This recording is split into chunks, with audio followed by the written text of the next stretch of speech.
Hello friends, welcome back to Yasi lounge. അപ്പോൾ കുറച്ച് ദിവസങ്ങൾക്ക് ശേഷം ഞാൻ നിങ്ങളുടെ മുന്നിലെത്തിയിരിക്കുന്നത് ഒരു അടിപൊളി ഡെസേർട്ടുമായിട്ടാണ്. Yoghurt pudding. നമ്മളുടെ തൈര് കൊണ്ട് ഉണ്ടാക്കാൻ പറ്റിയ ഒരു സൂപ്പർ ടേസ്റ്റി സിമ്പിൾ ഡെസേർട്ടാണ്. അപ്പോൾ നമ്മുടെ വീഡിയോയിലേക്ക് പോകുന്നതിന് മുന്നേ സബ്സ്ക്രൈബ് ചെയ്യാത്തവർ പ്ലീസ് ഡു സബ്സ്ക്രൈബ്. അപ്പോൾ നമുക്ക് തുടങ്ങാം. ഓക്കെ.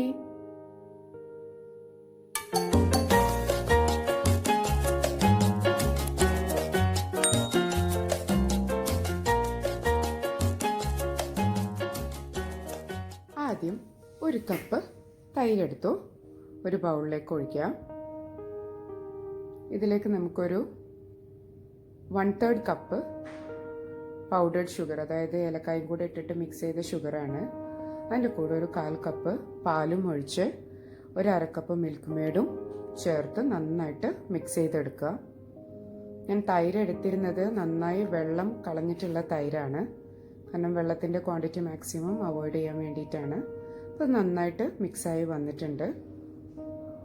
പിന്നെ ഞാനിതിലേക്ക് ഏലക്കായുടെ പൊടിയാണ് ചേർത്തത് ഷുഗറിൻ്റെ കൂടെയായിട്ട്. നിങ്ങൾക്കതല്ല വേണമെന്നുണ്ടെങ്കിൽ വാനില എസൻസും ആഡ് ചെയ്യാം ഏലക്കായ്ക്ക് പകരം.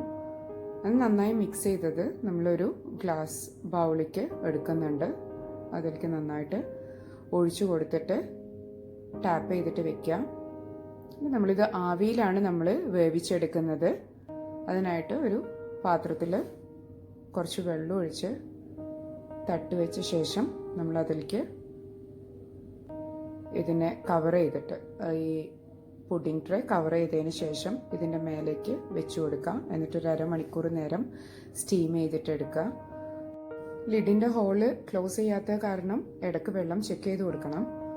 അപ്പോൾ നമ്മൾ 1/2 അവർ കഴിഞ്ഞിട്ട് ഇതിനെ ജസ്റ്റ് ഓഫ് ചെയ്തിട്ട് കുറച്ച് നേരം കൂളാവാൻ വെക്കുക. അതിന് ശേഷം ഇതിനെ റിമൂവ് ചെയ്തിട്ട് ഇതിനെ നമുക്കൊന്ന് തണുപ്പിച്ചെടുക്കാം. ഒരു 2 hours ഫ്രിഡ്ജിൽ വെച്ചാൽ മതി. 2 hours കഴിഞ്ഞ ശേഷം ഇതിനെ നമ്മൾ സൈഡ്സൊക്കെ ഒന്ന് വിടിച്ചിട്ട് നമുക്ക് വേറൊരു ബൗളിലേക്കോ പ്ലേറ്റിലേക്കോ ഇതിനൊന്ന് മാറ്റി വയ്ക്കാം.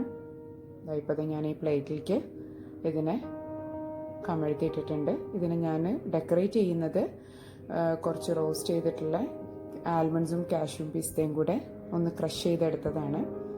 അതുപോലെ ഞാനൊന്ന് ഡെക്കറേറ്റ് ചെയ്തെടുത്തിട്ടുണ്ട്. അതിനെ ഡെക്കറേറ്റ് ചെയ്ത ശേഷം വീണ്ടും നമുക്ക് ഇതിനെ ഫ്രിഡ്ജിൽ വെച്ചിട്ട് തണുപ്പിച്ചെടുക്കാം. അല്ലാന്നുണ്ടെങ്കിൽ ഇങ്ങനെ തന്നെ നിങ്ങൾക്ക് സെർവ് ചെയ്യുകയും ചെയ്യാം. ഇത് തൈര് കൊണ്ടുള്ള വളരെ സ്വീറ്റായിട്ടുള്ള നല്ലൊരു ടേസ്റ്റി ആയിട്ടുള്ളൊരു ഡെസേർട്ടാണ്. അപ്പോൾ നിങ്ങളെല്ലാവരും ട്രൈ ചെയ്ത് നോക്കണം. And please don't forget to like, share and comment. Thank you. Bye bye. Yeah.